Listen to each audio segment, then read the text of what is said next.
constituency that does not exist in the secular world. That is, you say, what is Florida? Why have a college in Florida if you've got one in Atlanta, one in Knoxville, and one in Cincinnati? The answer is that Florida is a long way from Atlanta and Knoxville and Cincinnati. And you think about all the ministry that is carried on by Florida Christian College in 1 year that could not be carried on if this school were transplanted, say, to Atlanta.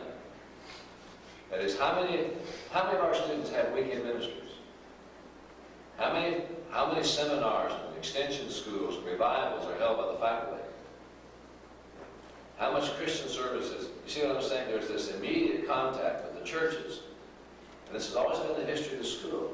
And the fact is that there's a price to be paid for either one. Although there are exceptions to this, my evaluation of the history of our colleges is that while it's true some colleges were inferior, by modern standards at least, while it is true that some didn't last too long, excuse me, the fact remains that the idea of having more schools and smaller schools that are in direct contact with the churches has outweighed the advantages of that outweigh the advantages of a single, large, powerful, centrally located school. So the history of our movement has been, and it's been a very uneven history, is that schools have appeared when they were needed, and when they no longer met a need, they died. And there isn't anything wrong with that. I think some colleges were started in our movement. They should not have been started. They were not started for good reasons, but most of them were started for very good reasons. For evangelism, the idea of making the church strong. And many colleges died for unfortunate reasons, but some died natural deaths. And what's wrong with that? They serve their purpose, and they died. So this has been the history of it. Let me just give you an example. If you think that the small, centrally located, or at least the regional Bible college, put it that way, is not important. All you have to do, for example, look at the history of the church in Illinois. Before Lincoln Christian Institute, Lincoln Bible Institute was first called LBI, now it's called Lincoln Christian College.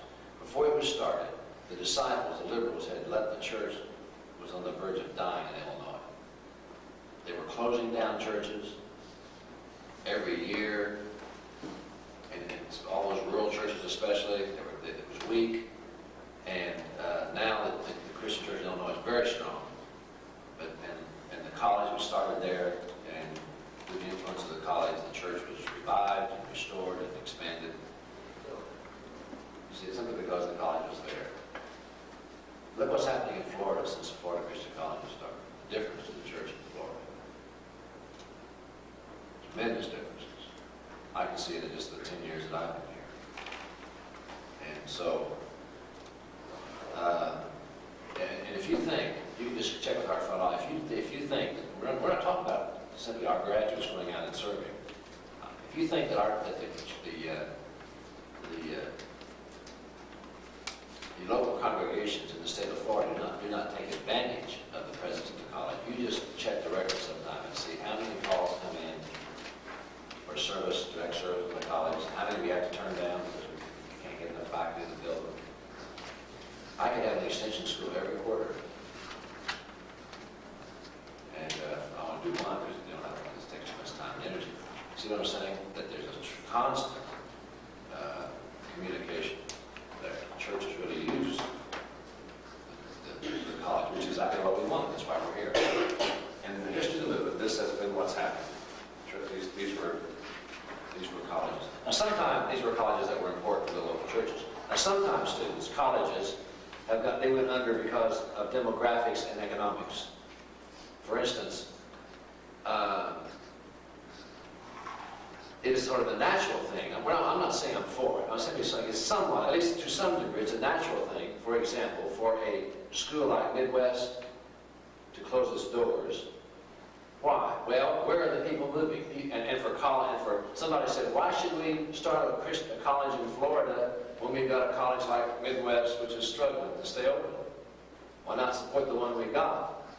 The answer is that the people are moving by the thousands every day from places like, from the Midwest, and moving to where they're coming. They're coming to Florida.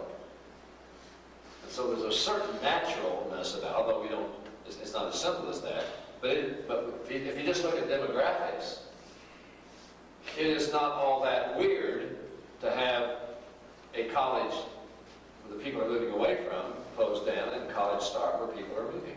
See what I'm saying? So that is sort of forgive the word, sort of a natural evolution. At least that's one of the factors. There may be more factors. Okay. What I'm trying to say is, let's not apologize for our own existence, and let's not feel badly about having small schools, local schools that have to struggle to stay alive year after year. It's true.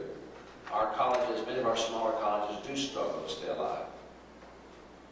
And the critics really point to that. What the critics don't see is that these small schools perform a tremendous service to the areas in which they're located. And in most cases, they should survive, and in most cases, they will survive. You understand? The fact that a school never has more than 150 students, and that every year they struggle to meet their budget and have to borrow money in August to start school in September. The fact that they really work at it, and it takes them several years to get accredited, that doesn't mean that these schools are not performing a yeoman's task in the kingdom. And in most cases they are. I'm for the Bible college because I'm for the local church. And I think that the Bible college, I think the Bible college is the best way in our culture, to prepare a ministry for the local church. Well, that's my sales pitch. I'm going to take up an offering now for the Bible college. Okay. But Garrison and the group's comments are very much to the point. Look at this. The value, let me read that last sentence again. The value